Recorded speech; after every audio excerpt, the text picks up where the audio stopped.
That's the 2-minute warning, by the way. And I wasn't throwing your head out of my way. Sammy had the innocence reserved for the mentally retarded. It was an innocence that made you feel bad for him. His toothless grin lit up like a Roman candle as he limped over to the table. He got the name Sammy the Gimp after being shot by a junk dealer on Avenue A down in Alphabet City. He bought a large quantity of dope on credit and didn't pay his bill on time. Unfortunately, the dealer had a large number of other deadbeat junkies also behind on their payments, so an example would have to be made.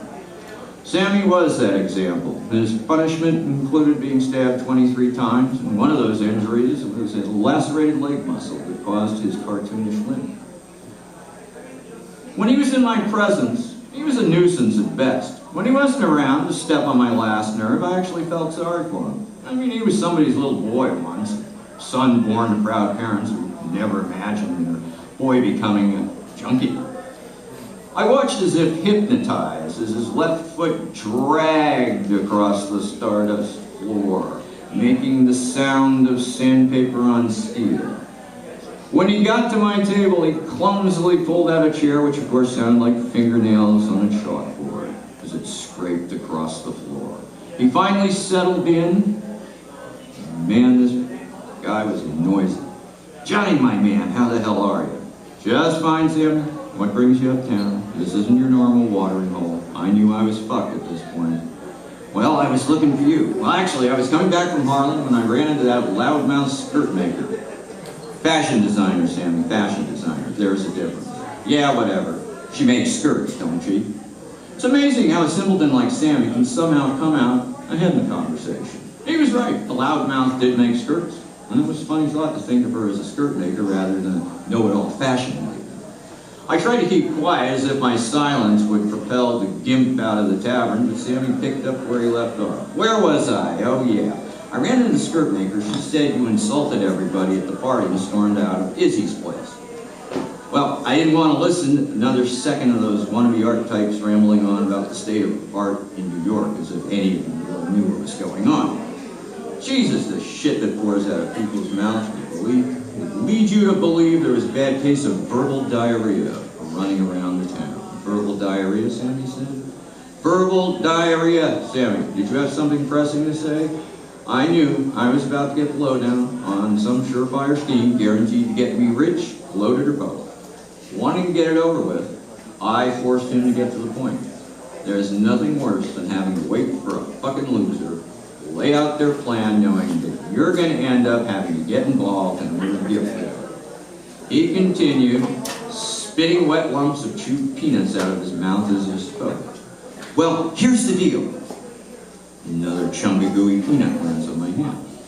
"I was up in Harlem, going up there to cop this new shit that's supposed to be off the charts, but there's no one home at Buster's place. I mean no one, not a person in sight. I knock on the door and nothing, not a key. I bang on the door for 10 minutes. I figure in the back room, I try the door knob, door's unlocked. I walk on in.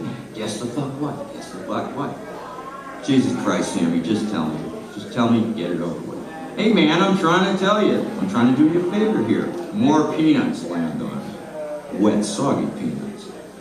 Yeah, okay, you're right, Sam. Just go on.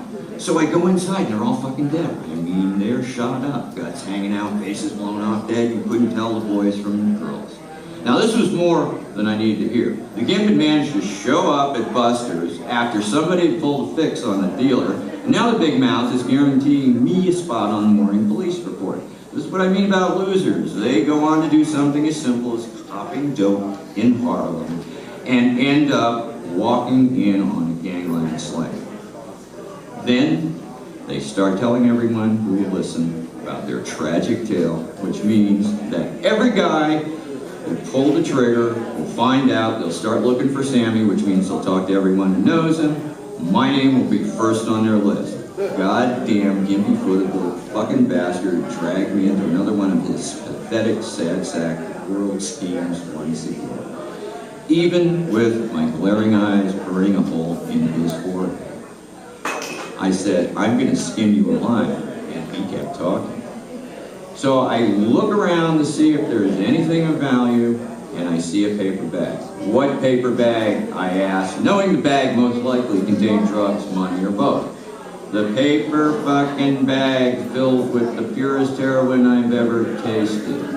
My mouth dropped open. I was now officially sucked into one of the Gimp's fucked up schemes because I couldn't resist the damn drug. Thank you.